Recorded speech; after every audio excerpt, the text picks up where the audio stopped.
Hello, dear listeners, and welcome to a special episode of Red Moon Roleplaying, where today we are joined by none other than Dirk the Dice from the Grognard Files podcast, which is a podcast where they talk bobbins about tabletop role-playing games from back in the day and from today. A really fantastic show. You really should check it out, especially if you're interested in those old, lovely games from the 80s. Welcome, Dirk. Hello there. Thanks for having me on the show. I'm looking forward to this. Yeah, we have as well, because today we will be playing Stormbringer. Exactly.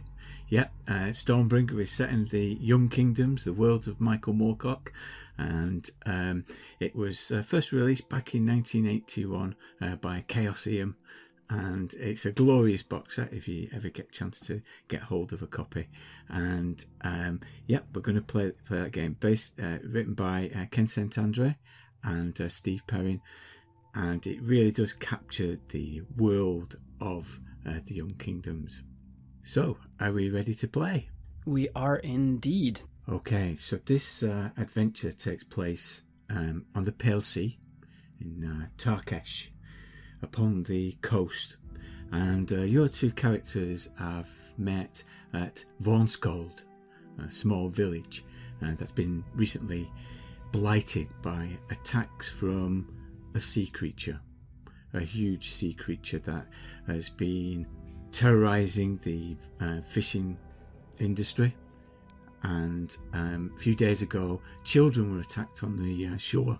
It was driven away by some of the people in the village, but it's still causing concern. Vornskold is built at the head of a fjord, and it's hemmed in its valley by steep hills, and there are pine and birch trees covering the ridges, and there's a single shingle beach. And as we start, you're loading up your catamaran, ready to go out to the sea, because you've been told that there is something they refer to locally as the Fang, a tower that's on an island in the centre of the sea, and it matches a prophecy that Melek has experienced, and he wants to find out more about it, because he's heard the children scream, and that's the same as in his dream. And right now he's at the coast at a shrine of Strasha, the water elemental, and he's praying there with some of the priests, and they're wishing him well as he sets out onto the sea.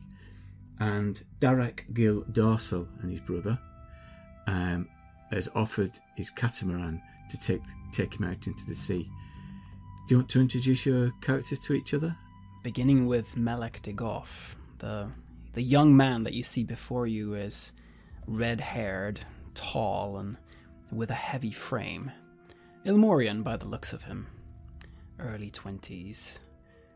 He carries a bow and a spear, and there's a fire in his eyes, as if he's seeking something he must find at all costs.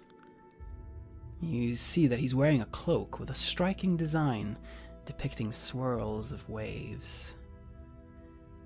I was a hunter, you see, in the great forest near Ilmar.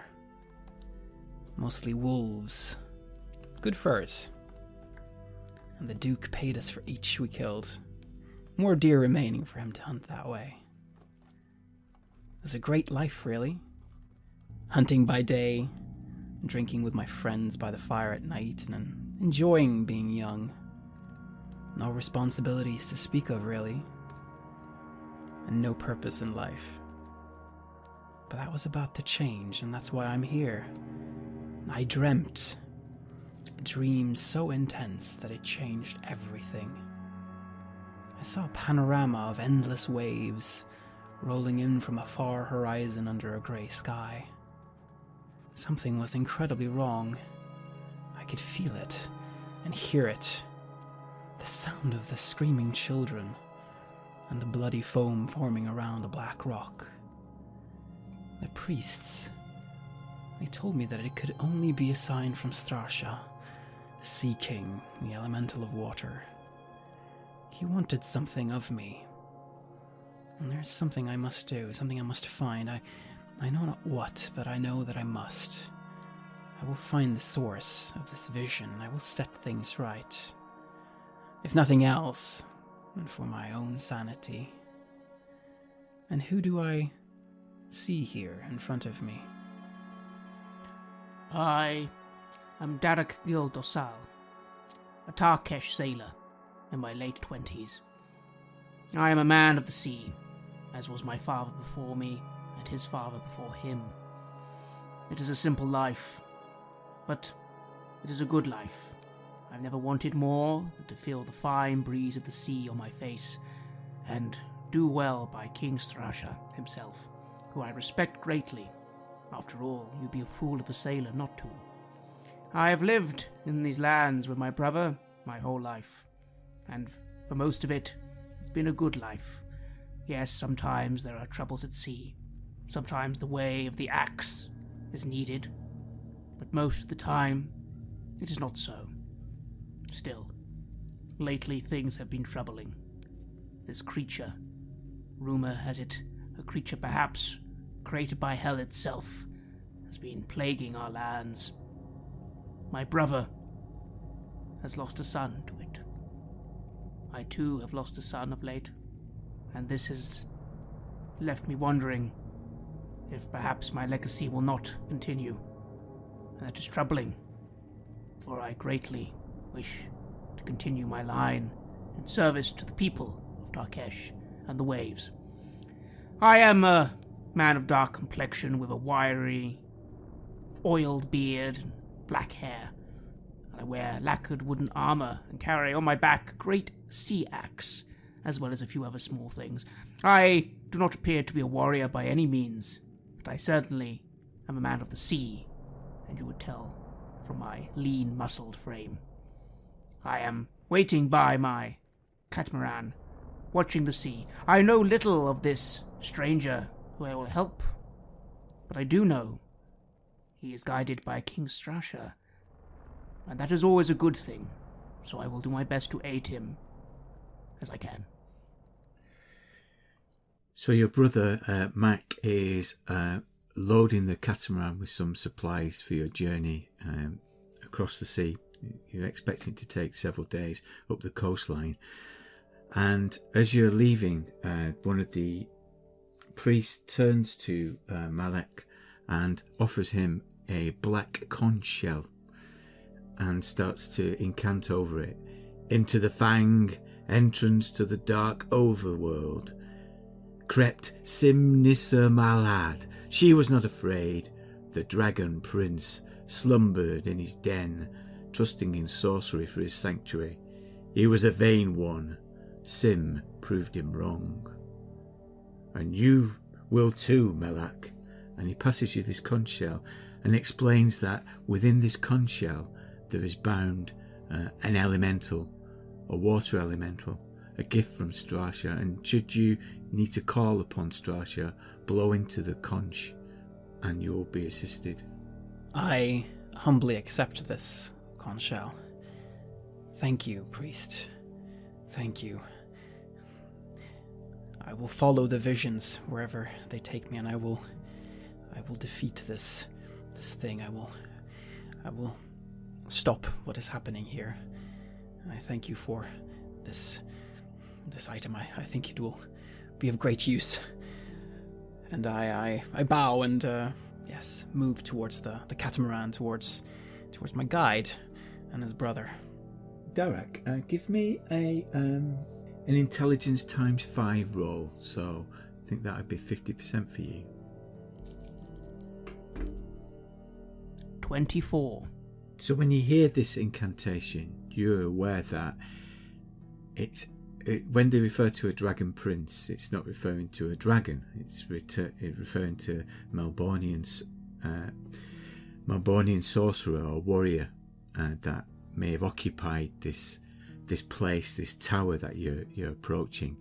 You weren't aware of that before, but you're aware of this island, and it's a rugged island of jet black basalt and a steep-sided crag out into the sea. But you know that it's a treacherous journey to get there, not least because of this monster that is in the sea. I look to the sea and frown heavily. The Isle is a place of ill omen. But that is where we must go. It is where we must go, and there is no point fighting if it is my fate.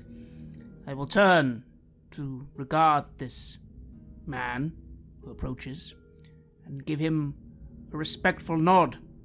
Hail, traveller. I believe today I am to be your guide. That is correct. My name is Melek de Goff. Visions have brought me here. We must stop what is happening here. We must stop this beast. I raise an eyebrow as I remark, you think these visions will lead you to a way of stopping this fell beast, do you? I believe they come from Strasha himself. I believe he has selected me as a vessel for his will. I have a purpose here. You see me with a sort of crazy look on my face, almost like I'm really believing in this divine mission that I'm on. Yes, very important. Have you sailed close to this island before? I am indeed familiar with the Dread Isle, although most of us avoid it. It is a place of ill omen, friend. A place men should not go if they do not have business there. However, if you say King Strasha himself guide you, then he guide you, and I will do my best to get you to your destination. Me and my brother will protect you as best we can. Have you ever been to the seas before, friend? The Pale Sea can be a cruel mistress. I am a man of the forest. I cannot say that I have but experience with lakes. This will be the first time on the big seas. It is curious why Strasha would have selected me, but there must be some reason. Some reason why I have been selected for this, and some reason why you have been selected as the guide. Together we will stop this. Guide and traveller indeed, and I smirk a little and remark, very well, we shall soon see if Strasha tests you. Do as we say for now, and hopefully the journey will be swift and without peril. Come, brother, let us make ready the boat. Okay, so you embark onto the catamaran, and the catamaran it's usually used as a whaling craft, and it's got a harpoon on the back with 3 heavy arrows that you can fire from the harpoon at the back. So you set sail, and the Pale Sea is black and still as you set out out of the fjord. The way you travel, you're not going to leave the coast too far behind. You can see to the west the snow-capped mountains, and north of Fang you can see the pine forest and the tundra. There's a cool breeze, there's a chill, and it's an unpredictable body of water, but today it is very still as you set out into place. So you travel for several hours. It's getting to the twilight, and just give me a sea roll, one of you. So that's under your perception. All right, I shall roll for C. I get a 7 on 55. And I get a 54. So it's Melek who sees at first something that disturbs him.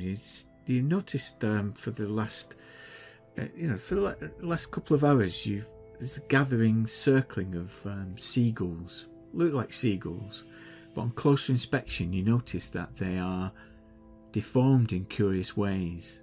Some have no limbs, others have 4 sets of wings, others have 2 heads. They're quite disturbing, and they're clumsily circling above you because of the deformities. They seem to be struggling in flight as they follow the catamaran. It's though they're predicting a feed. Derek, look up there in the sky. There's something wrong with those Those birds, yes. They're not as they are supposed to be. They're malformed. I look up and frown. They are indeed strange. Is this something I have encountered on the Pale Sea before? Of late, Darak, you have come across such deformities. Not necessarily birds, but you've drawn whales out of the sea that have had apparently some kind of... They've been experimented on almost, because they've been cut and limbs added. The other day you came across a fish a large tuna-like fish that seemed to have the arms of an ape. I spit and remark, indeed, of late the seas have held many such abominations. I know not whether it is a sign of ill omens, or perhaps some sorcery. I know not. We must be on our guard, friend.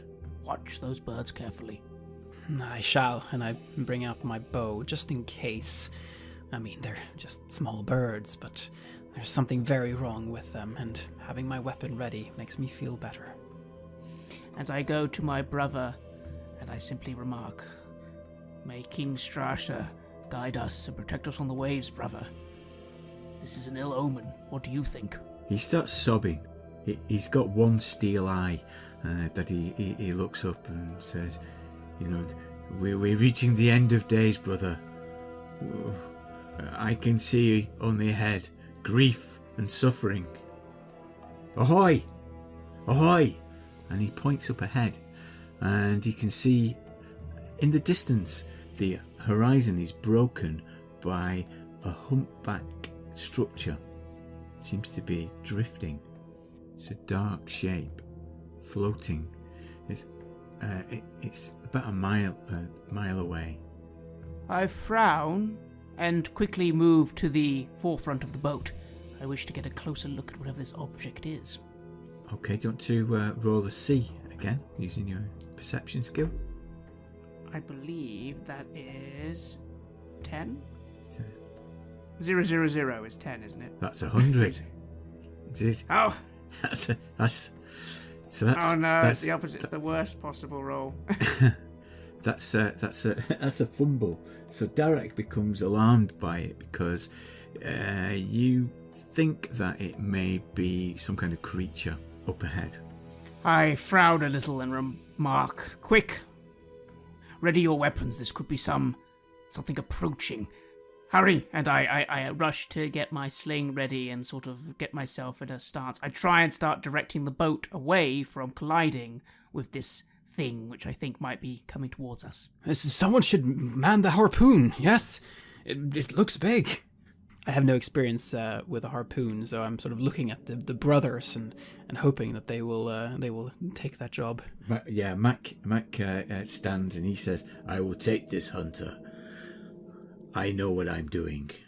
And he starts to wind and make the harpoon tense, which means that Darak, you'll need to control the catamaran and start to navigate it. So if you want to roll your navigate roll to get it into a good position.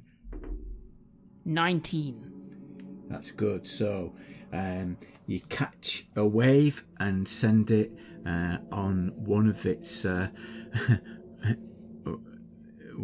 sides and manage to maneuver it round so that it's facing it at a good angle. Malak, do you want to give me a perception roll, a C roll? I shall indeed. And I roll a 43 on 55. So as you square up to it now that the catamaran has adjusted, you notice that actually this is the hull of a boat. It's a boat that's floating. It's upended and upside down, and it's just drifting. I hold my hand up to the brother, to Mac. Hold it. It is no creature. It is a boat. It's the hull of a boat. It seems to have run into some ill fate. Something has happened here. I move up to the side of the boat to try to see what has happened to it. If we can make make out if it has been collided with something or has been ripped to shreds or what has happened. It looks like a fishing boat that you recognise from Vornskjold, known as the Gliding Air, and it seems to have had the side bitten away from it, so it's just torn by some kind of huge bite into the side of it. I think the harpoon may have been a sensible idea, though. Look at that bite mark there. What kind of creature could do something like this? Have you seen anything like this in the waters here? Anything that could do something like that?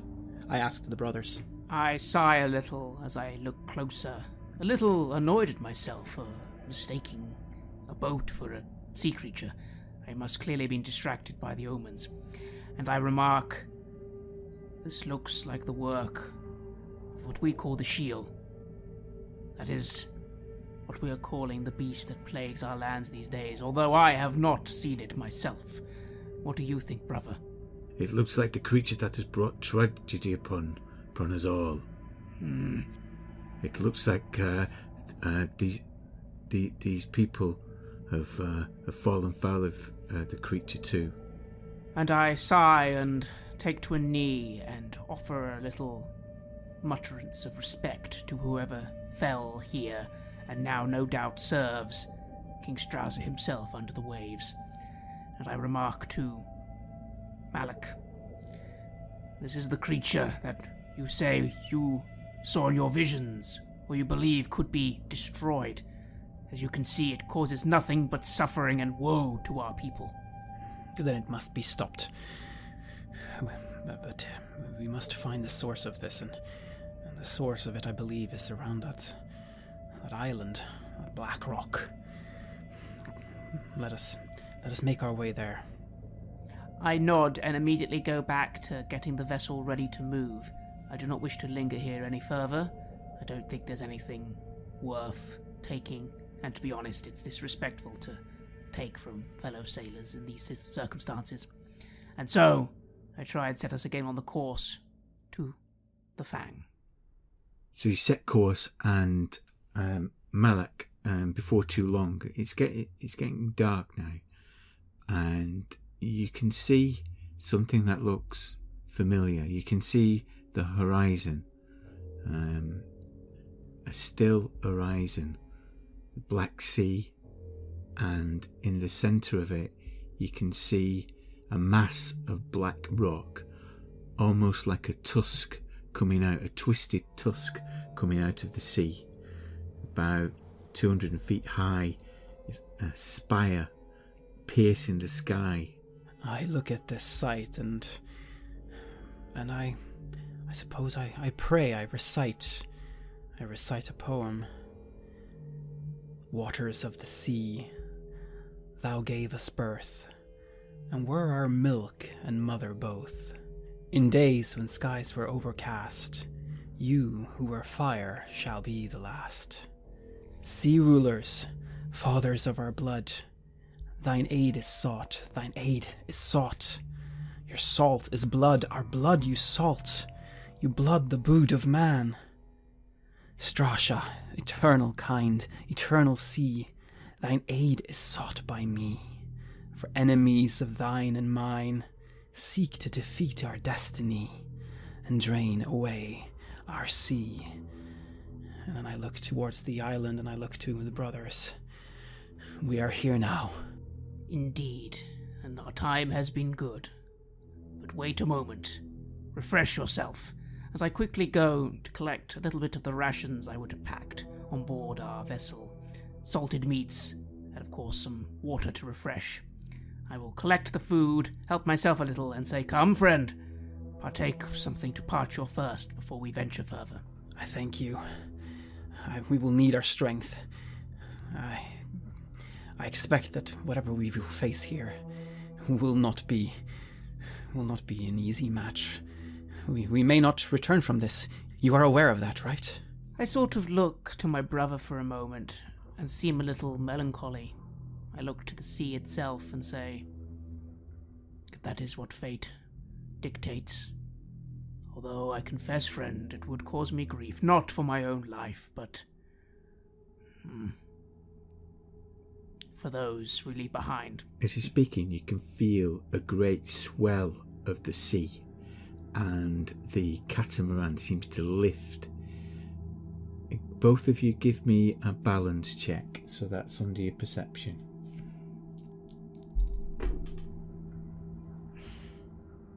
$92. 88 on 40. Okay.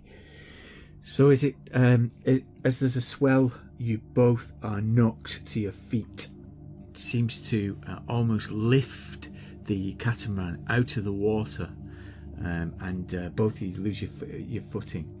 Now you need to do your dexterity times 3 to grip on to stop you falling into the water.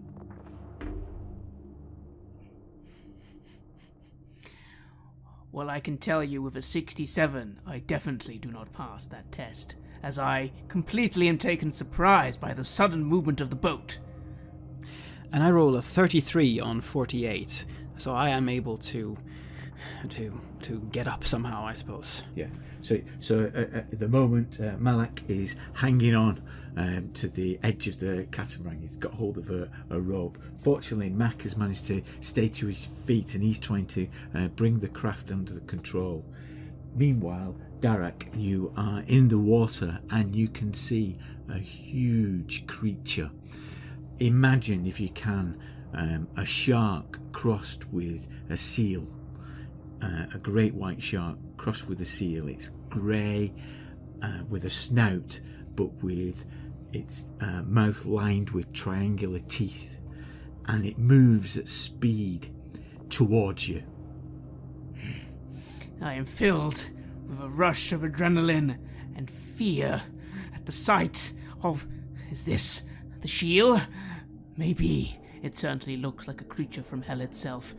I realize if I do not get out of the water and back onto the boat now, I could be joining my son sooner than I thought, and I will do everything I can to quickly scramble back onto the boat. So give me a swim roll. Oh, I got a 71 on 70. The sea is in pulsing waves as this thing is starting to circle the craft, and it's going to start heading towards you. You've got one more attempt before it's going to take a bite at you. Indeed, and it's at this point I simply cry out, "Brother, friend, the shield, the harpoon, one of you quickly!" And thinking that perhaps I can distract the creature, I try to make it towards this harpoon, seeing that Mac is busy steering the craft. I did see what he was doing, so I will try to shoot at the thing and buy my friend some time. Okay, so you've got some experience with the bow, so I'm going to say that you've got minus 25% on your normal skill, because this is a bit of an unusual contraption. Excellent. Well, then I shall roll. I will have a 50 to roll under.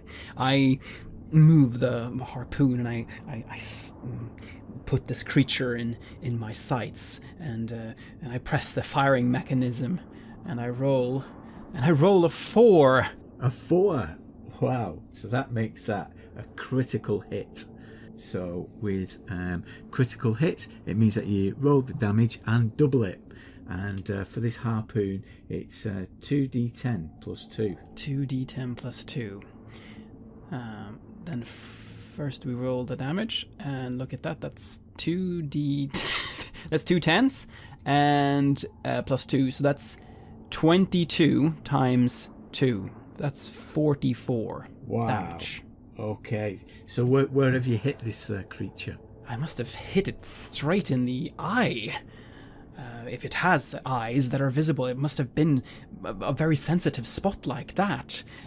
I can scarcely believe that I would have been able to hit. This is the first time I've used a weapon of this kind.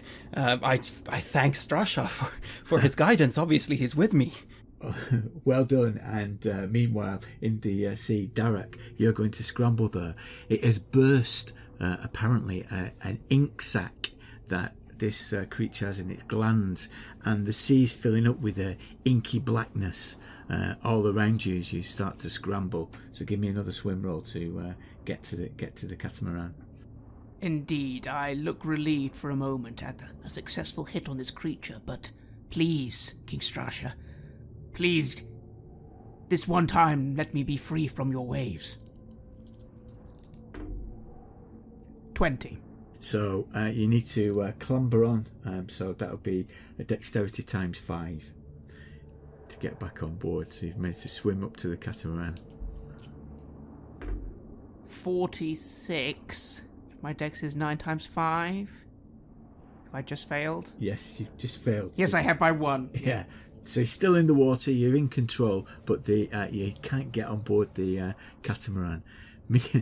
Yes, I cling to the side of the vessel as my brother is obviously trying to maneuver it. I am exhausted already, but at least I'm out of the water. The shield, the shield gives a great big cry.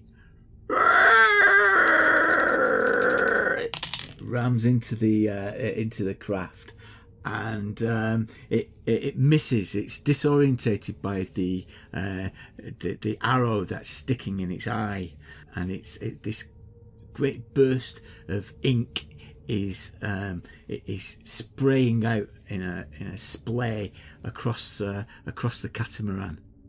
So you're now drenched in this ink.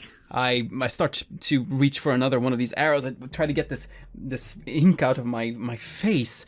I must hit it again. I must take this thing down. And I begin trying to load the harpoon, but it must be difficult under these circumstances. So it's gonna take a couple of rounds to do that. So the shield is going to go down deep into the sea, and it's going to take another swim round to approach and ram the craft. So you'll have it loaded by the time it's coming to ram the catamaran. Meanwhile, Mac has got control of the catamaran. Darak, are you going to try and get yourself stable on board? So give me another dexterity times 5. Which direction is it coming from now? Has it kind of moved around to the other side of the boat away from me, would you say? Yes, it has, yes. All right then, well, I think I may as well get on the boat. I put all my effort and strength into trying to board my vessel. And on a 93. Oh, you're struggling. It's the ink. You're unable to grasp, and you slip away from the catamaran again. So you need to keep swimming. Meanwhile, the shield is approaching, and you've loaded up Malak, so you can have another attempt. And I wait until I have it right in my sights, until it is close enough to hopefully get another powerful hit. And I aim, and again I fire the harpoon. And I roll a 97. Okay, because of the slippy ink on the deck, and because it's probably obscured by it, it fires out into the air, missing the shield completely. By the 7 darks, I yell, and I begin reaching again for the final arrow that is available. How are we going to survive this? Strasha, I say, and I struggle loading it. Okay, meanwhile, Darak, you need to give a swim roll. On the contrary, as I fall back into the waves, I simply reflect to myself that this is a complete waste of time, and if I'm to meet my death, I will do it with some steel. I'm going to try and get my dagger out and swim. Where is the beast? If it's coming towards me, I am going to face it. Nice, I like this. Good. Okay, so it's going to try and ram the craft, which it does do. So we'll sort that out at the moment. So it hits the side of the catamaran, and it inflicts some damage onto the boat. But let's see whether Darak manages to attack the creature. Yes, I sort of swim towards it as best I can and yell loudly, trying not to, get water in my mouth. Fell beast, You have wronged my people. You would come and claim my soul, then do it. But you will not find me an easy meal. And what do I roll? Roll a dagger. You've got an attack of 70, haven't you? Yes. 21. 21, so it's a hit. So it's 1d4 plus 2 damage. 6 damage. Okay, so you've done maximum damage, and I was going to say that you've got the location where Malak has hit, so the dagger goes in there, and it seems to inflict pain on the creature. But it's still going, and it's going to go deep under the boat again, having inflicted damage. So half of the boat is now capsized. So both Mac he managed to cling on. So can you do your balance, please, Malak? So I roll for my balance. I get to 22 on 40. Yeah, so you're staying aboard on this craft, so both you and Mac are on board, even though it's going to be difficult to control now because half of it is stoved in. I look to the harpoon, and I think this is never going to work. This is never going to be enough. This beast, it is more than simple steel can take. And I look to this conch, the one that I received from the priest. I'd hoped to use this against something else. Surely this is not it. There must be something else awaiting. But I blow it, because otherwise we will not make it to the island. Okay, so the waters around the boat seem to swirl into a vortex, turning around, sending you, Derek, backwards, lifting you out of the sea, and somehow you land onto the catamaran, and as it forms up into a geyser of water, you can see standing before you, in like a human-like frame, a column of water, seeming to await instruction. And I look to this being, and I say to it, "O mighty one, we are facing certain death at the jaw of this creature that we're facing. Please destroy it if you can, or chase it away." Okay, and could you give me I'm going to say an orate roll, so that's under your communications skill. Orate. I have 40 in orate. And I roll 83 on 40. The elemental seems to shake its head, and foam is thrown around as it does. But what it does do is lift the boat, and at great speed the catamaran is thrown and delivered towards the island, to the craggy island. I simply look stunned as I am back on the boat, a boat speeding forwards by the might of some form of elemental being, and I simply lie back exhausted as the boat is propelled forwards. And I look to it and I say, thank you. Thank you. The sea seems to just become calm again. So, you are at the Fang. There's waves crashing against this jagged base. It's this black, irregular mass of black rock. And now that you're close to it, you can hear soft, tuneless music, faintly to the akin of the sound of a harp. And it seems to be responding to the wind as it blows. And there's no harbour around this, or a wharf or a pier on the rock. There's nowhere to moor the boat. You could probably steer it with your skills, Darak, a little closer, but obviously the craft is broken somewhat. Yes, I take a moment just to look around. How bad is the damage, and how much supplies and provisions have we lost?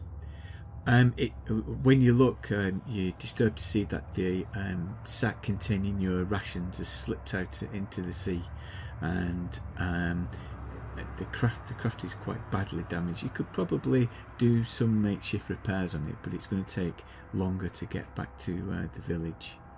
I right myself, and I do my best to guide the boat along, remarking to my brother, "We have lived, brother, but by the sliver of a chance.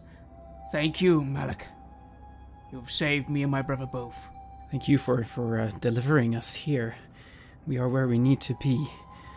That being, it is not.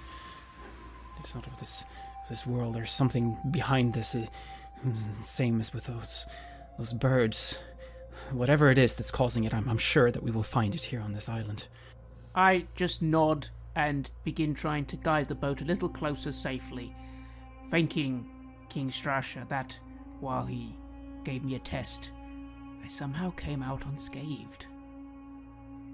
Well, if you roll and navigate, you can get. The elementals brought you near to it, but you're going to have to get close enough for you to get onto the island. It's going to take a navigate roll, and I'm going to say -20 because the craft is so damaged. Well, I get 23. That's a success. So Derek managed to steer it close. So it's going to take a jump to leap onto the island, but you're now close enough to do that. And when you see it, you can see that it's a slippery expanse of weeds and pools and loose rocks. As we're about to make this jump, I worry that the rope may have also been washed away, but there would have been some rope on the boat. Is there anything to maybe make this a little safer? Yes. Fortunately, Mac always has a spare rope attached to his belt. You don't become a whaler by not having enough rope. Soft silk rope, very strong, suitable for carrying on a belt. Mac, let us try and tie ourselves to one of the rocks so this jump is a little less treacherous. So are you going to lasso? Yes. Okay. Let's do that as a tie knot. 5. It's beautifully done. Derek creates a lasso from this silk rope, and he manages to find an outcrop, a pointed obsidian outcrop, and he's pulled it tight so that the catamaran is fastened.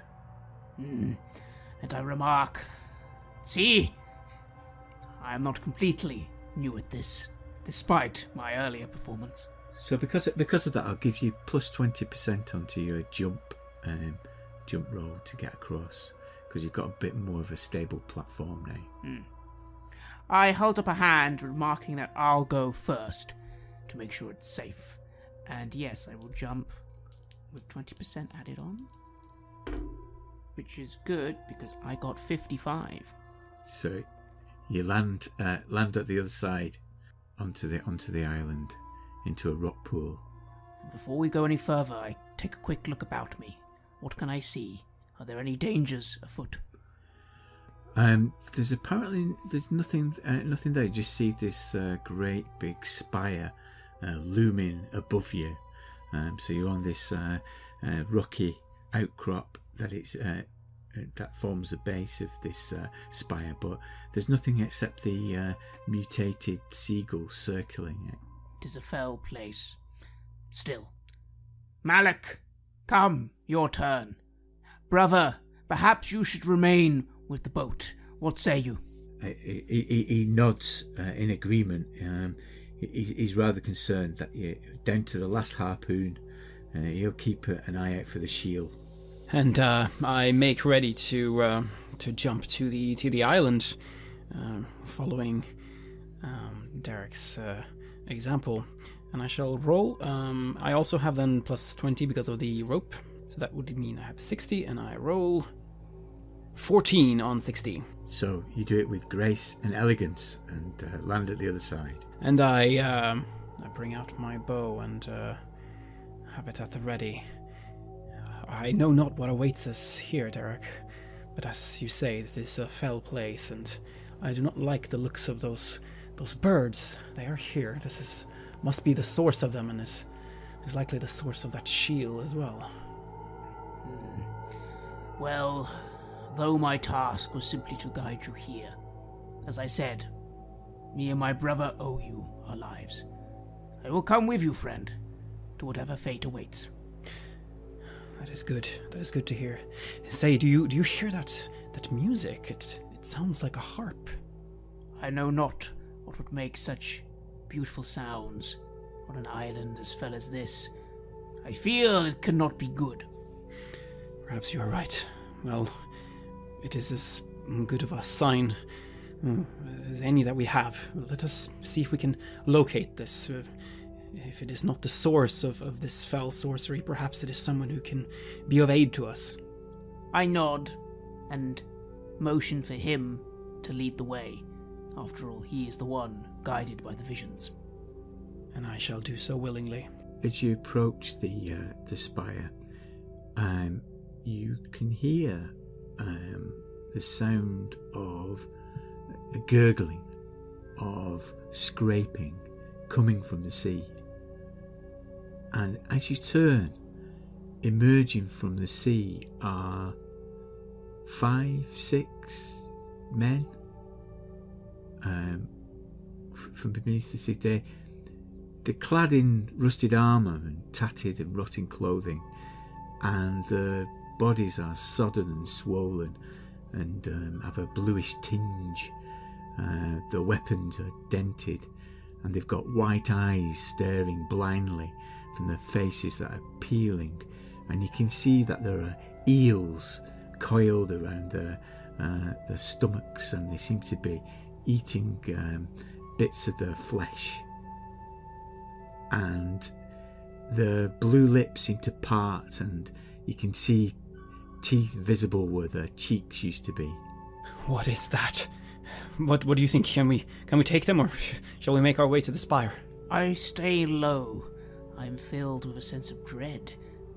They come from the sea, but these cannot be minions of King Strasher. They look like those who should have fallen beneath the waves and serve there now. Why are they here? I think to myself. Have they noticed us? Do we see that, or? They seem to be emerging from the sea and shuffling towards you. And they seem to be, even though their movements are awkward, they seem to be almost greeting you to the island. Sensing that they've noticed us, and that perhaps there's no point at this stage in trying to run away, at least not yet, I will instead stand firmly, even though I am afraid, and remark loudly, "Hail! Why do those who should dwell beneath the sea come back to talk to those who dwell above?" They give a gurgling.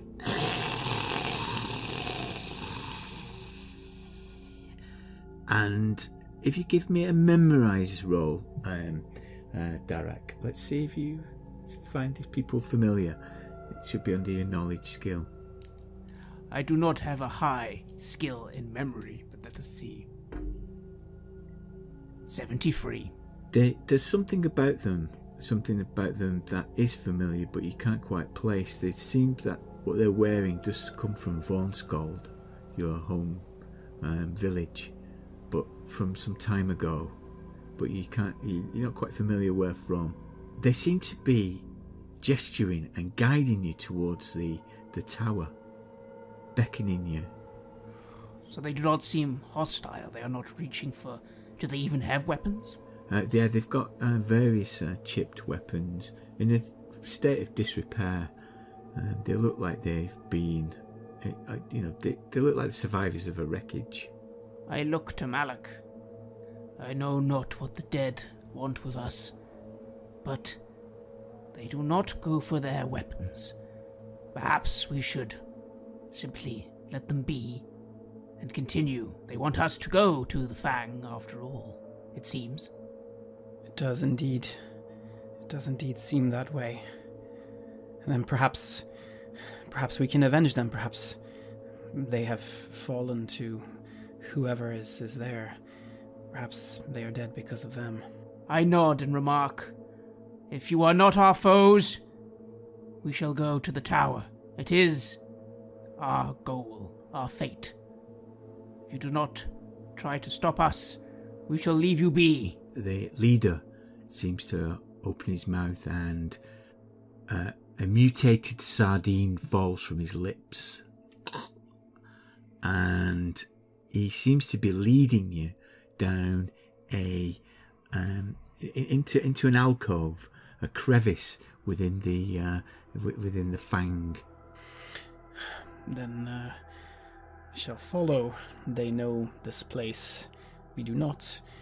And yes, they do not seem hostile. And we can certainly use all the allies that we can get on this god-forgotten island.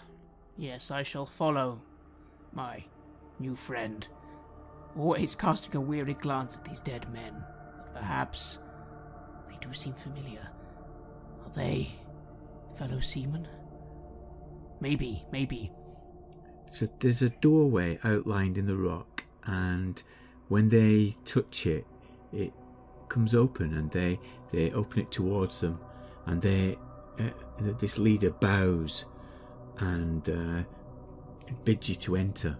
I look at Derek with a little bit of hesitation at first, but then I just go, well, they are from the sea. Perhaps Strasha has sent them as well, or helps guide them. I shall trust them, and let us see where they are taking us, and I move into this opening. I shall, before following, offer these men a parting bow myself, and a gesture of goodwill to fellow sailors. Okay. So you enter, and it smells in this darkness, and you can see that there's splintered slivers of bone and water-worn scraps of flesh in this place. And the door closes behind you, and you can hear tumblers of locks closing. It appears there will be no turning back this way, my friend. I believe you are right. Perhaps that is for the best. Now we have but one choice, and that is to finish what we started. No escape. I look around. Is there any way forward? Any way further into where we have come? So it leads round, and it seems to be a dead end. It's covered in moss. There is no way out of this place. It starts to dawn upon me. What? I desperately start looking around. There must be something. We cannot be trapped here. You can see above that there is a steady trickle of water coming through some of the crevices. Can I perhaps climb up then? Is there any way to scale these rock walls? Yeah, they're very slimy and slippy, but I'll say that you've got a chance. But it's unless you can give me some method that you're using, it is going to be at -20. Well, I do look myself and take heed of some of the rope that I would have brought with me, just in case. And I will try and see if I can use the rope in any way, if I can see anything I could tie it onto, maybe throw it up. It could be safer, friend, to at least use the rope to climb than simply scale the slimy wall with our bare hands. Is there any way to create some kind of a grappling hook, perhaps? I have a javelin. Perhaps we could tie the rope to that if there would be anything to hit it against, but I do not see anything like that, do I? It's very dark up there. Let's see if we can do a C. All right. I look up above to see if there's anything I could possibly get this rope fastened to. I roll a 68 on 55. Yeah, it's very dark, and it's obscured. You can't see, and you start to notice that the trickle of water is starting to flow more, and it's up to your ankles. I get a 26 on my C. Okay, so what I'm going to say is, let's see how lucky you are, because power in Stormbringer is whether the gods favour you. So let's do a power times 5, and if you're lucky, there's actually something that you can grapple onto. above your head. Unfortunately... Oh, wait, no. I roll 46. So, as you look up, you can see that there seems to be a way out of this place above, and you can see that if you could get a grapple over the top, it's almost like this is some kind of tank, and there's an edge above you, like a walled edge, and with a good throw, you could probably get it over there. I notice this and point it out and go, "Look, friend, if you could throw...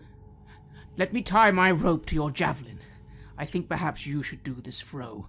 You are a bowman after all. I think your throw might be better than mine." I shall do my best, I say, and I ensure that the rope is tied to the javelin then, and I will attempt to throw. The fetid water is up to your knees now, so let's do a tie knot on the rope to see how effective it is. I will start fastening the rope to his javelin. 92. So as Darak tries to fasten this to it's fumbling, and his fingers are wet and slimy from this place, and you're alarmed as the water is now at your waist. I put my hand on his shoulder. "Derek, calm down. Let me try," I say, and I attempt to tie the knot. And I roll 89. You cannot get this rope fastened to the javelin. It keeps slipping from it. Perhaps it's because it's silk, perhaps because it's got damp, but you can't get an effective knot on this javelin. Just try throwing it as it is. Tie a knot at the front, and we'll just have to hook onto something. We have little time. I look as I imagine now the water maybe is even waist level. Yes, it is at waist level. I shall just attempt to throw the rope then. Perhaps that will go better. In the absence of a throw skill, I'm going to say it's a dexterity times 5. And I roll an 88. So Malak throws the rope above his head, and it lands in the water, which is now at chest height. I'm afraid, friend, we're going to have to deal with this another way. And I begin trying to not scale upwards, but just keep myself level with the water that I imagine soon is going to fill this place. Maybe we can float upwards. Keep close to the side. Make sure you don't get washed away by the current, if there is any. Yes, I hear what you're saying, friend, and I will attempt one last time to throw this damn rope. And I roll a 96. So again, it's just not working. Malak throws it, and it's because of the darkness, because of the wetness. He's just not being able to get it. And now you're lifted off your feet with this water. I do my best to try and keep steady. I know that with the equipment we have on us, we will not truly float, but we must try and keep above the water. Maybe it can carry us. Come, friend. Use your best swimming legs. I try to do just that then, but it must be quite heavy with the equipment that we have and the armour. With Derek, you're wearing barbarian armour, which is heavily lacquered wooden armour, so it's perfect for sailors. And you're wearing leather, Melak, so you're able to swim quite effectively. I feel a little bit reassured, but I curse my own ineptitude at getting out of this situation. But I hope that the waters will bring us to where we need to go then. As it raises and raises, you get to the wall that you're trying to reach, and you can see that there's actually a panel of thick glass at the top. So this is some kind of tank that you're in, and it's sealed. So as the water rises, you've got about another 2 rounds before you're trapped under the water. I am greatly confused. I have never seen such a construction, have I? A tank of glass for water? Why would this be here? I look to my friend in panic. We must We must break this glass. I start panicking. Perhaps the elemental, perhaps he can still help us. And I attempt to blow the horn. There's water here. Perhaps he can help us break this glass. I doubt that our weapons would be able to do it, or, well, I know not. I try. I attempt to blow the horn. The conch. Blow the conch, okay. Let's see if you're able to summon him. It's another roll, and it will be 44. And this is diminishing. As the more you use it, it'll diminish by 10 each time. So, all right. I roll 37. Finally. Great. So, from beneath you, you feel again a vortex of water. You feel a presence within the tank as it's filling up with this fetid water. And as the two of you are there, bobbing on the surface, looking out into this room through this glass, you can see another head-like shape appear next to you. It's the elemental awaiting your bidding. Ah, yes, of course. And I point to the glass above. We must break this. We must get out of here. Help us out of here. Okay, again, compel it through your oration. I shall do that then. 7 on 40. Oh, brilliant. So, the water within this tank seems to swell upwards and push forward, and you can hear the brittle crack of the glass as the elemental applies pressure and floods into the room. And you can feel the musty air fill your lungs as the water spills out into this room, and the elemental disperses. And I take a moment to catch my breath, get up, and simply remark, "What fell fate was that? Did they mean for us to drown in there?" They must have. They were trying to kill us all along. How could we be so naive? I curse my own lack of intellect in this matter, and I just... But we are where we need to be now. We are within this structure, I suppose. Let us find who it was that was trying to kill us and give them right back. So you're in... you find yourself in a circular room.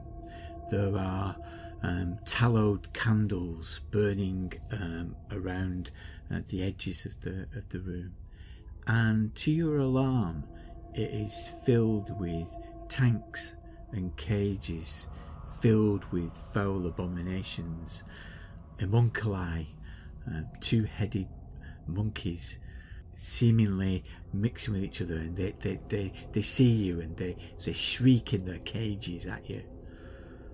There's also another tank facing you, a wide tank, and there seems to be something moving within the tank.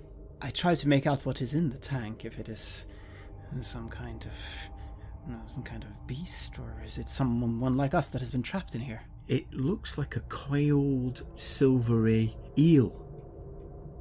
That's coiled round, I don't think, but the water is green and stagnant, and so it's difficult to make out the shape, but pressed against the edges, its body, its silvery body. Does it look mutated like the other animals here? Do you want to get closer? Yes, I want to get closer. I want to see what this is. Okay, as you get nearer to it, you can see that there is a small boy's face pressed against the glass. A small boy? In this water? I take a step back. No, that's not possible. It cannot be. It must be some form of illusion. I take a step back away from it. I, however, notice you approach and come to your side, and I see this fell creature, but with a boy's face. You recognise the face of Odd, your eldest son, attached to the body of this eel, looking plaintively out of the glass. I stare in abject horror. I let out a low growl of anguish. I move closer to the cage. My boy, are you... What foul sorcery has been done to you? His face seems to have a semblance of recognition, but it lets out a black tongue, a forked black tongue. He seems to be trying to speak, but his black orbs for his eyes just stare out to you as it starts to thrash within the tank. I can't stop a tear falling down my cheek. I am filled with misery and woe. I knew my son was gone, but that at least was a clean death. This, and you can see that I am greatly distraught by this, my friend. And I put my hand on your shoulder. Come, we must take vengeance. We must destroy the being that is responsible for this. We cannot help this poor child. Let us... This poor child. He is my son, Malak. My oldest, my only. Taken from me. What have they done to him? What have they done to my boy? There will be time to cry later, Derek. Now is the time of vengeance. Now is the time of war. Come, let us find whoever's responsible for this. Let us get out of this horrible place. I nod, but I look back to the cage. It's just a cage, isn't it? Do I feel he's going to thrash out of it, or is there any way to access this? It's like a tank, and it's raised. It looks like there's like a lid on it, like a sealed copper lid on the top of it. You could probably release it. I grip then my two-handed sea axe, and I let out a low growl. I cannot leave him like this. I cannot. Then don't. What do you wish to do? Do you wish to put him to rest? I go towards the tank very carefully. Does he become more agitated, this creature, as I approach? It does. It has got this recognition, and from the you can see the pale hands up against his face. It seems to be calling you, but it's got this coiled, forked black tongue whipping in and out through. You can see his face through the glass. Does he look quite fearsome, would I say? Or is he more just like a boy, the boy I remember? Or is he, now, with the abomination, quite large, quite dangerous looking? What do I think? It's quite a horrific creature. It looks potentially dangerous because the eel body is large, and you're not quite sure what foul magic is at play here. I step back from the tank and shake my head. Maybe there is still hope. No. Let us continue. Let us continue for now and save our strength for what might lie ahead. I say this seeming very, very torn. There is always hope. Perhaps we can convince whoever's responsible for this to reverse what has been done. Well, they are obviously skilled at some form of foul magic. Perhaps there is a way to reverse it. We can only try, because what else is there to do? I nod, remark to the creature aloud. I will do my best for you, boy. I swear it, by King Strasher himself. Come, let us move forwards. So the way out of this place is there's a stairwell, circular stairs going upwards, higher into the tower, and downwards. When you look up, it's to a doorway that's apparently locked. You go down, you can see that it's into an open space, though you can't see the detail. Going up would be preferable, yes, if we can somehow find a way to open this lock. Do you have any tools that we could use, or do I? I am skilled at picking locks, somewhat at least. Yeah, you have some tools, some various little tweezers and little bits of iron and pins that you could use. What do you think, Derek?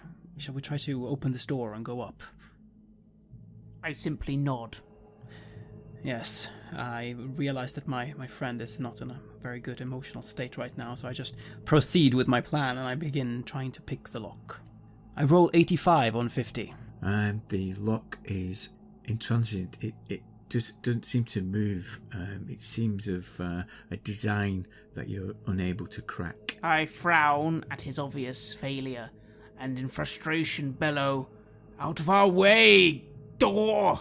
and try and use my sea axe to sort of attack this door. I'm full of rage and anger. Well, just roll the damage of for the sea axe, which I think's 2d6 plus 2, isn't it? Yes. 10. Okay, so with a blow, one of the part of the door splinters on impact, and when it hits, you can hear a rousing sound from below. Because below seems to be a basement area, so beneath the tower.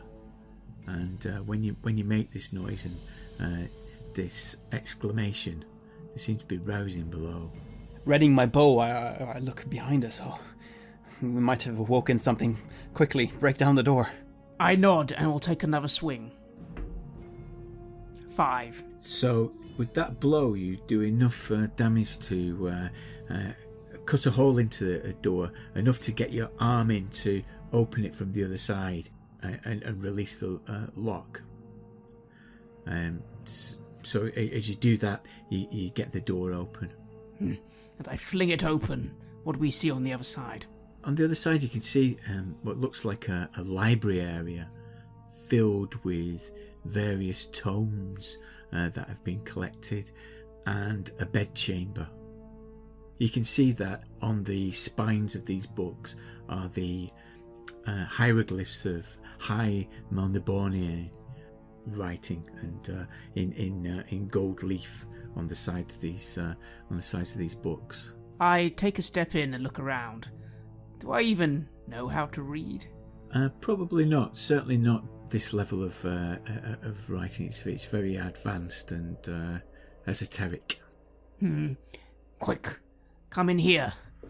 And I move quickly after Derek, trying to keep an ear out to hear if there's further movement, if something is trying to make its way up to us. You can see below that there seems to be almost red eyes glinting in the darkness below. 2 red eyes staring up. You can hear the muttering, almost like a steady incantation, and the steady harp music seems to intensify.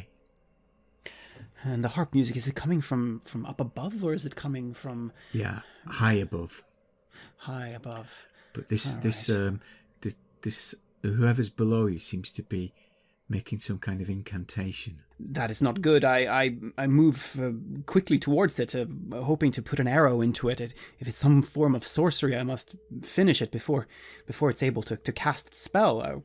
Would I be aware of such things? Is magic something that I would have come across? Would I've... Almost certainly, yes.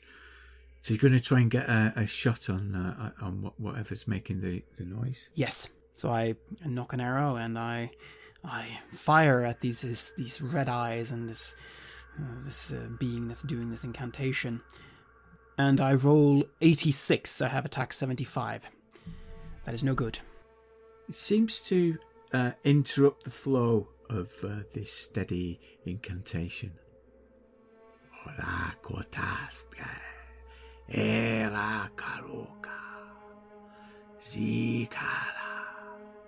And I just continue trying to get another arrow ready, whatever this is. It's clearly out to hurt us, and it's clearly hostile. Meanwhile, noticing the incoming danger, I look around frantically. Other than books and a bed, what is in here? Is there anything we could use? Anything of any use, like a weapon or something? Actually, seeing that a black falchion sword with strange designs on it, almost like taloned hands clutching at a amber crystal at the hilt. What a strange blade. I approach it quickly. I think about taking it, but do I feel anything ominous from this weapon? Do I feel perhaps it is not something I should be picking up? It looks like it's twitching, and it has some level of sentience. It seems to be aware of you and slides away. As I notice it slide away, I attempt to grab it, saying, I know not what you are, but if you can aid me now, I would greatly appreciate it. Okay, it seems to clatter to the floor. Meanwhile, you can see below you, Malak, you can see the face of a man, a gaunt man with black hair, shot through with silks of silver, with a long plaited beard, and it's shaved back at the temples, and you can see that there's an octopus design tattooed into his scalp on each side of his head, and you can see eyes of dark blue turning red, turning purple, looking past a hook nose from under bushy black eyebrows. Would this man look Pentangian or Melnibonian? Pentangian. Pentangian, Pentangian, you would say. They are known for their sorcery, and I simply release my bow if I have an arrow ready. Yeah. And I get 54 on 75. Okay, so roll damage. 12. Okay, so your black arrow hits him in the shoulder, and he has a scaled armor, and it seems to consume the arrow. And he gives a low. I panic, and I almost drop my bow, and I start moving back into this room. Clearly, my weapon is having no effect. I must rejoin Derek. If we're going to do anything to this man, we have to do it together. Meanwhile, my attention has drifted slightly from the peril we are in to focus on this weapon. It has come closer. I reach out to try and grasp the falchion. You're going to grab the falchion. Okay, so when you touch it, you can feel strength surge through you, and you seem to see the face of your son leering at you again in your mind's eye, and you feel an overwhelming, consuming power. And I take in a deep breath, and I embrace this power. I understand not where it comes from, but perhaps I care not, for as I see the face of my son, I am filled with anger and rage. I turn to Malak, I turn to the door, and I bellow out, Sorcerer! You will pay for what you have done to my son and our people! Ah! And I will charge past Malak down the stairs. Okay, so what's your power? Your power is 11. Sorry. Yes. Yes, 11. Okay, so you need to roll under 35 to resist the demon taking control of you. 43. Okay, so you can feel the surge of power, and you do have some control over it. So you go towards this sorcerer with the and begin to attack. Okay, as you approach him, you notice that he has a trident that seems to have seems made of muscle, and on each of the heads of the trident there are small faces with teeth, like piranha-like teeth. So that's his weapon. So as you come forward, he's going to try and attack you with his demon trident, but he misses, so you get to attack him. And we'll say it's the same as your sea axe. So you've got 75% chance. Right. Oh, 89. I swing and miss. So he starts to retreat down into the basement of the spire. Seeing what's going on, I grab the conch again. I'm not sure if our elemental friend can help us anymore, but surely now is the time to use it. I attempt to blow it again. So you've got 44% chance of him being summoned this time. And this time I rolled a 64. It seems absent to your command, so it's going to be 39 next time. You can keep trying, but each time it'll diminish by 5%. So Darak, you're in the room with your son staring out at you from this tank. You've got this demon sword in your hand. You're only partially in control of your own actions. What are you going to do? The sorcerer's gone down into the cellar. I barrel after him. I refuse to let him go, yelling, "You have taken too much from me. You will pay back. You will pay back in blood or service." Okay, so strike him with your sword, and I'll give you plus 20 because he's turned round on you. 43. Okay, so that's a hit, and this sword will do a ridiculous damage. It does 1d6 plus 1 plus 3d3. Why don't we make it just 2d6? So let's make it 3d6 plus 1. Yes, I'll do that. So 2d6 plus 1. So 7 damage. 7 damage. Again, as it hits this armour, it seems to almost consume the pain. It gives a little scream as the armour's hit. But he's unflinched, the sorcerer, as he continues his descent into the basement. Back to you, Malak.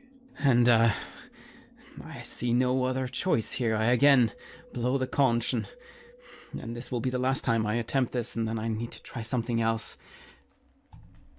And I roll an 87. It is no use. Strasha is not listening to you yet, but you've still got a chance, 34% of calling upon it if you really need to. Okay, Darak is now the sorcerer Karagtiel has gone into the basement. So you're going to follow him down? I see no other option. I don't understand, though. If he has this protection, why does he run in the first place? Maybe I need to strike somewhere else. I will try and strike him in the head, and I will continue my assault. Okay, so you walk into the basement, and what you can see is, again, a circular room, and in the middle of it there is an Eldritch sign, an 8-pointed star painted into the onto the ground. There are various implements and tools and canisters surrounding the outside of this place, and there is a sea pool in the middle of the room. And it seems to be come from the outside. It seems to be a way out of the spire, a large sea pool. So as you enter, you can see that there's the results of various experiments. Flensed skins are pinned against the benches, and there's a wretched smell. Make your attack.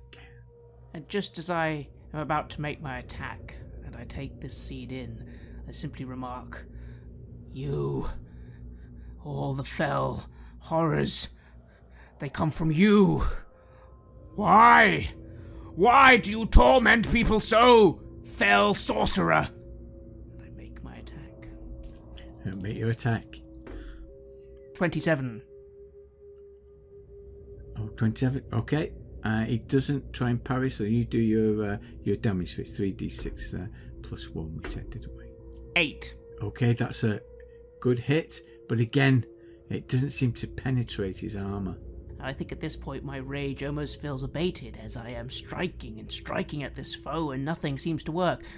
I step back a little, letting that question I just asked linger in the air as I stare at this fell fiend. This is my experimental room. I welcome you. You will be my next piece of work. Oh, will I? I'm afraid that I would rather see both of us in the very hells before I aid you with anything, sorceress bastard. And I start looking around. A room full of experimentation. I understand none of this, but is there anything I can... That symbol. What would happen if I struck at that symbol? You can try that. See what happens. I do. Okay. So let's do a power times a times 4 roll. Let's see whether you get some assistance. 40. I think that just does it. It does. So as you this sword that's waving around in your hand that you sort of have control over, you clatter it into this symbol of chaos, and there seems to be an intensification of the harp noises above. And I look and say, "What? What is the infernal music you play here? What is its purpose?" This place belonged to the Melnibones. They leave sweet music, but now it is my lair, my laboratories, and I welcome you. I can see in your face that you want to be joined by your son. It is your son, isn't it, that I have in my tank? I grunt in a sort of yes fashion. It gives a cackle. You'll not stop my experimentation. Okay, what are you doing, Malak? So I am in this library, and I'm looking, is there any way to get up to this harp music? Or anything else I can see in here? Or is it just the library or the basement? No, you can. It goes up. There's a spiral staircase going up to the next level. And then I shall try to make my way up towards this harp music. I feel there must be some kind of significance in that, and my weapon is useless. I am unable to call the elemental. This is the only thing I feel I can do. So at the next level, you can see a room of copper pipes and various funnels that seem to capture the wind and create this music, hitting various tense wires and horns, and it creates this Saronius sound, the low harp-like music. And from this place, it's like a lookout tower. You can see. Give me a C roll as you're looking out. I get a 37 on 55. You can see that the shield is approaching the tower. Somehow this music has summoned it, and you see its arch back leap up and down below the Fang, below the tower.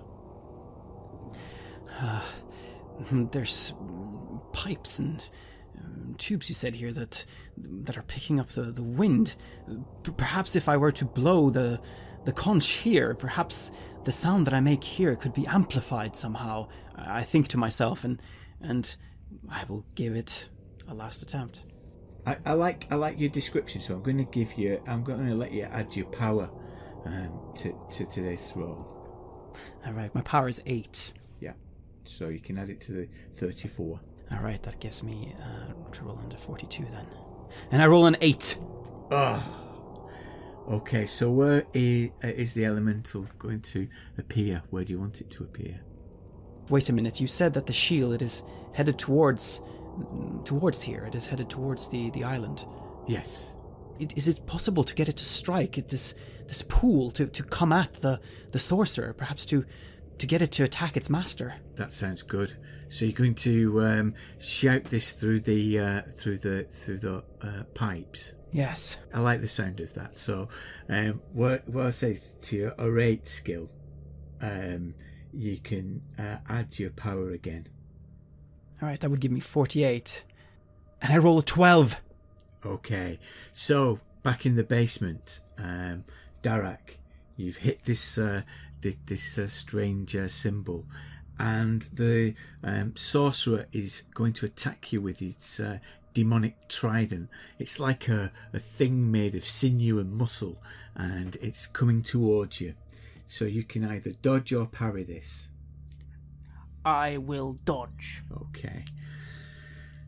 So it does, and he hits. So you need to roll your dodge. I roll my dodge, and it's 67. Just making it. Okay. So this screaming trident comes towards you, and you manage to dodge out of the way. You can see that the sea pool is bubbling up with a kind of power, an energy that you can't understand. There's like a great swell of waves and a plume of water. The sorcerer seems perturbed by it. Okay, so what are you going to attack? Noticing that he seems bothered, I think, is this my friend above? Is he perhaps fulfilling his destiny? I know not, but maybe I need to get this fell being into the water. I am going to attack, but the goal is not to damage. The goal is to try and force him back into the pool itself, try and make him lose his balance and fall into the water. So a knockback. Okay, so your strength and size combined, an average of it would make it 12. So you need to go against his, which is 16. So you will need to do that. You need to roll under 30. 17. Oh, very good.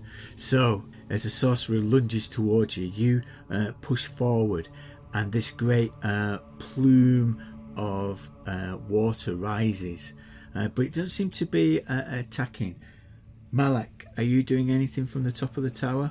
I yell out through these horns to take your revenge, attack him. I try to speak to the shield somehow.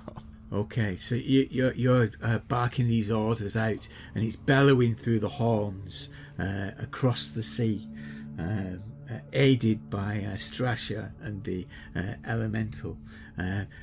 The elemental seems to have a presence in this basement, but the having fallen backwards, he's going to try and have a final attack with his trident. So this purple trident comes towards you, and are you going to try and dodge again? Yes. Okay, and then he's going to fall backwards after this. Sadly, I get 98. 98. So that's a fumble.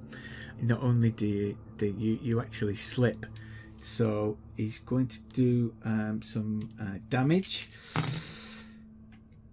But it's not too bad. It's 14 damage. So roll on your barbarian armor to see how much of that is absorbed. None, because I get 1 minus 1. Oh, so the trident seems to go underneath as you're pushing him backwards.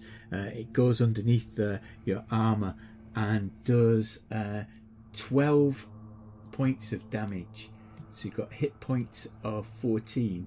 So you roll on the major wounds table for this, I'm afraid. 87. 87. Okay.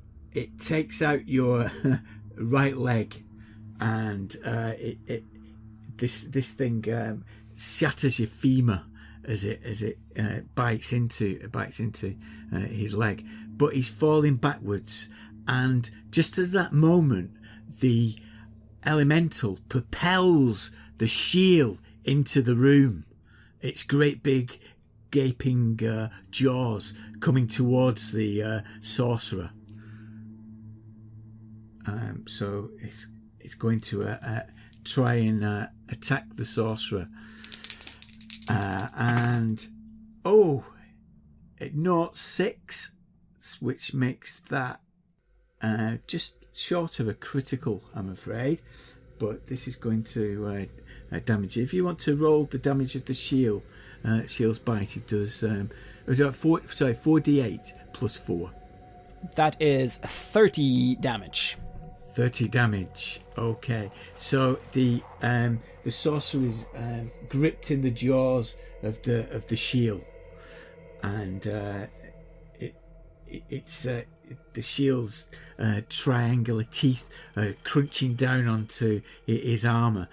So he's going to try and attack the shield. Okay, and he misses. So what are you doing, Darak? So the room is filled now with this shield that's come out of the water. It's got the sorcerer in its jaws.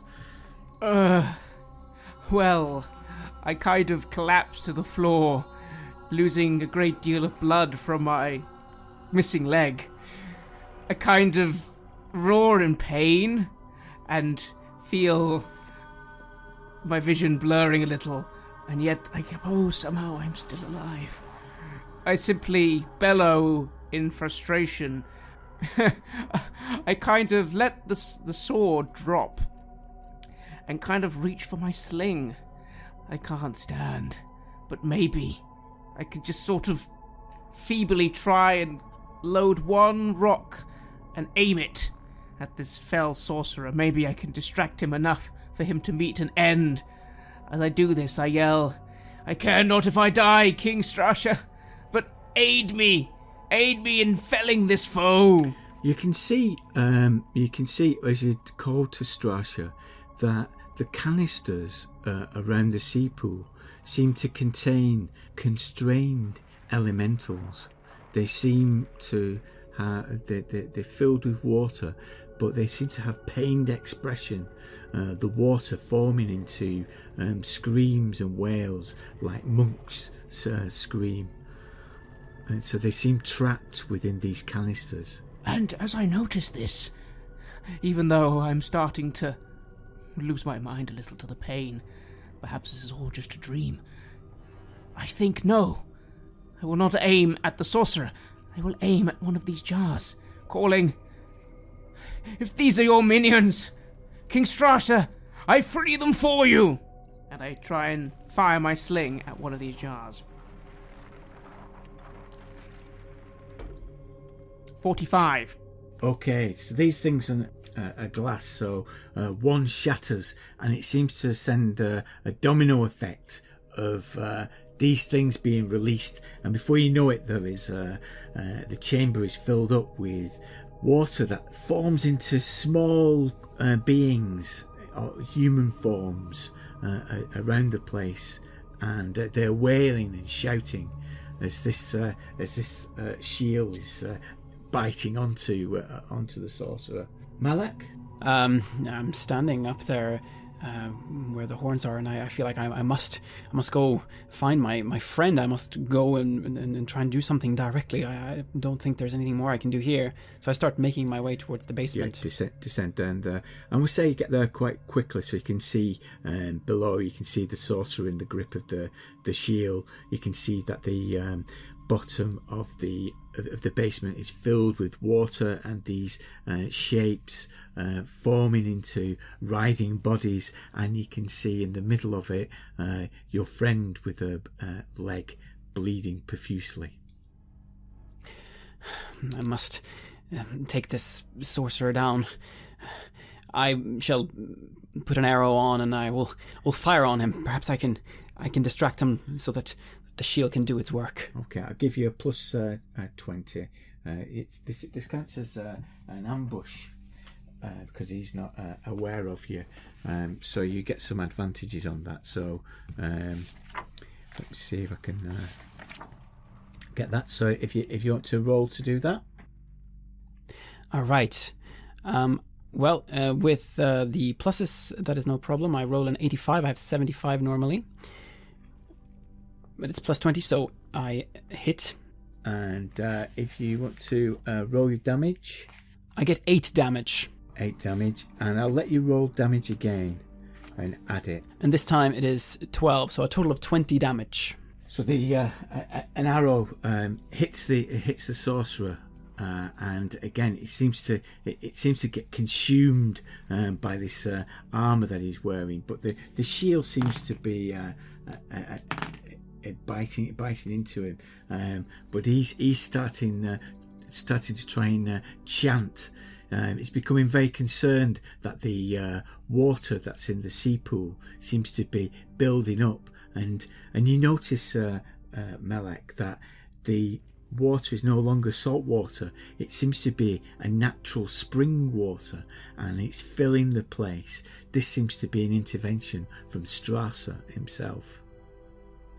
I thank Strasser, and these water elementals, these trapped ones, am I able to free more of them, or are they already you can release more, yeah. Then I shall do that. I shall run towards these containers, and I shall try to free as many of them as possible. Hopefully they can aid us.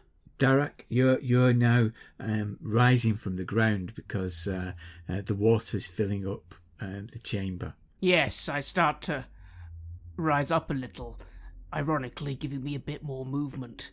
I try my best to just get away from the action now. After all, I'm not much use in this injured state. But I will just call out meekly,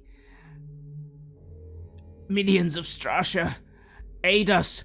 This sorcerer is the one who pollutes your waters, the one who corrupts your creatures. Drag him below the depths. Perhaps his armor renders him invincible, but can he breathe? Deep underwater. Let us find out." It's what you're seeing is as the water, this magical water, this fresh water, is reaching contact with the sorcerer, he is losing his power. The armor that he's wearing seems to disintegrate almost. It becomes like ash as it touches, and the sword that you have in your hand becomes like a rusty pool and dissolves. Well, I'd let go of it, but seeing it where it was start to dissolve and fade away, I can't say I am totally distraught. Still, this is good. I will try and, floating as I am, grab hold of something like a table to steady myself, and seeing this armor fade away, try once more with my sling just to fling a rock at his head. Yeah, okay, do that. 71, however, as it misses, for I simply get bobbed by the water. Okay, and Melek, now you can see that his armor's disintegrated. This is the chance. This is the time. Finally, one of my arrows will bite into his flesh, and I fire one straight at him. So the highly tense bow pulls back, and the arrow... And I roll a 44, meaning that I hit. Roll the damage. And the damage is 10. 10. Okay, and it penetrates. So do a major wound table, because he's no longer defended by his armour. That would be a 25. Okay, so it buries deep into his shoulder, and you can see that there's blood pumping out in an arc from his shoulders. This thing, and the shield is biting down on him. This is looking very impressive.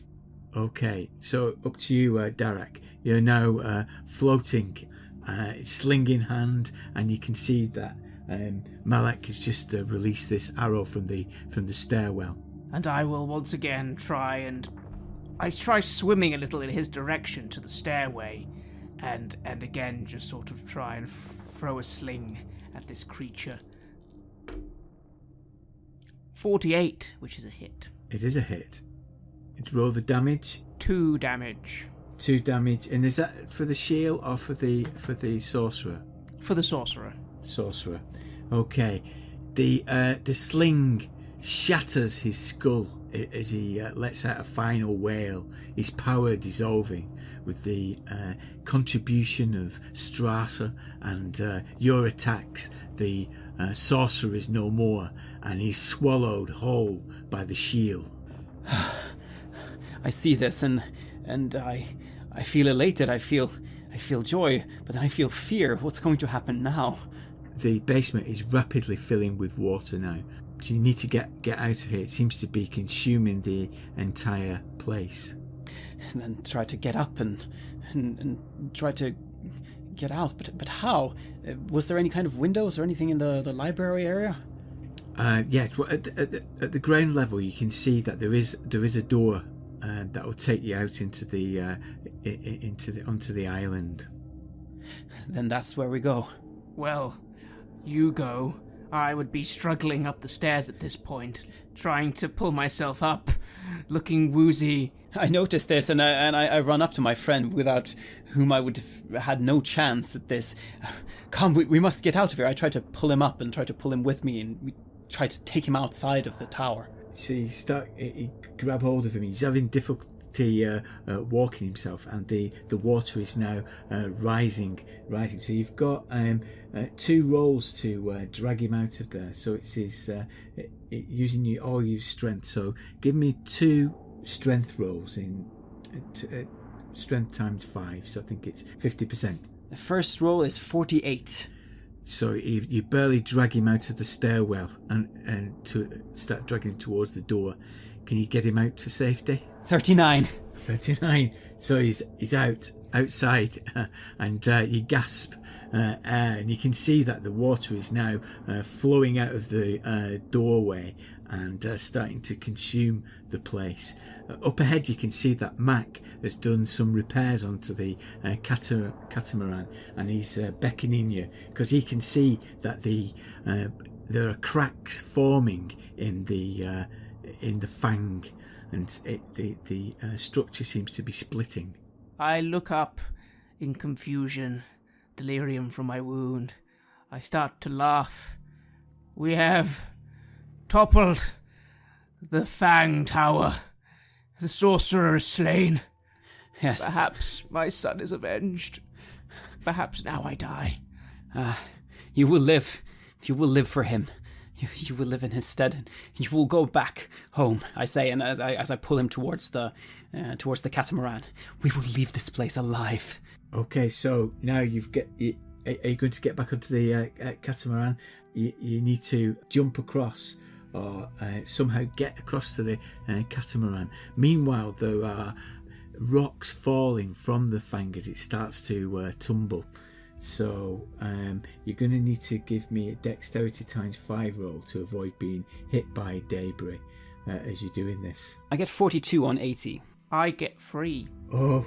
Somehow. Somehow you managed to avoid these falling shards of rock around you. So how are you going to get across to the catamaran? I kind of try and push myself into the water, and I will have to try and swim for it. I can't jump. Okay, swim. And I'm going to say it's minus 20 because of your leg injury. 78. Malak, you can see Darak's head fall beneath the water. I have to save him. I go after him, trying to to swim after, try to save his life. Okay, so you jump in. Okay, give me a swim roll. You've got 60%, haven't you? I get a 28. Okay, so you managed to recover him. Do give me a strength versus size. So your strength versus size. So you've got 45% chance of pulling him out to the surface of the water. I roll a 6. Oh, that's brilliant. So you grab him and his head's above water, and you start swimming backwards towards the catamaran, and Mac hauls you on board and starts to release the sails to get you away, as you hear the split and splintering of the Fang as it collapses behind you and falls into the sea. And as you look round, after the chaos and the eruptions of water, it seems steady again. The Fang is no more, and all that remains are the mutated seagulls ahead. I look to the seagulls above. I look to my brother. I can just see the tower of the Fang, falling into the abyss where it belongs. And I just look to Malak, as my wound probably still bleeding out a little. Friend, I know not if I will survive the journey back. Perhaps your efforts will have been in vain, but if I do live, I owe you a life boon. I owe you everything, my dearest friend. You have avenged your son, Derek, and your life is not over. No, you have much left. And you have your brother, you still have your family, and you have your community. And I have seen the end of my visions. I have seen where they led me, and we have done good here today. We have done good. Strasha has smiled upon us, and the seas will be calm, I say as I look towards the Fang one last time. And you can see that where the Fang was, the rock seems to rise out of the water, and a plume of fresh water rises up, a spring that would become a permanent geyser of fresh drinking water, and Strasser's fountain becomes a regular point for ships to replenish their water supplies, and the Fang slips into obscurity. This is the place of Strasser. You have listened to an episode of Red Moon Roleplaying, where we played the scenario The Fang and the Fountain for Stormbringer. Our GM was Dirk the Dice from the Grognard Files podcast. You can find his show at thegrognardfiles.com and wherever podcasts are found. Stormbringer is based on the world of the Young Kingdoms and the saga of Elric of Melniboné that was created by Michael Moorcock. The Stormbringer RPG was published by Chaosium in 1981. The music was made by Ager Sonus and was used with permission from their label Cryochamber. You can find more delicious dark ambient at cryochamber.bandcamp.com or their YouTube channel. If you want to support Red Moon Roleplaying, do check out our Patreon. The show would not be possible without all the generous support we are getting there. You give us so much energy, help us cover our costs, and open up time to record and edit. From the bottom of our hearts, thank you. See you again soon.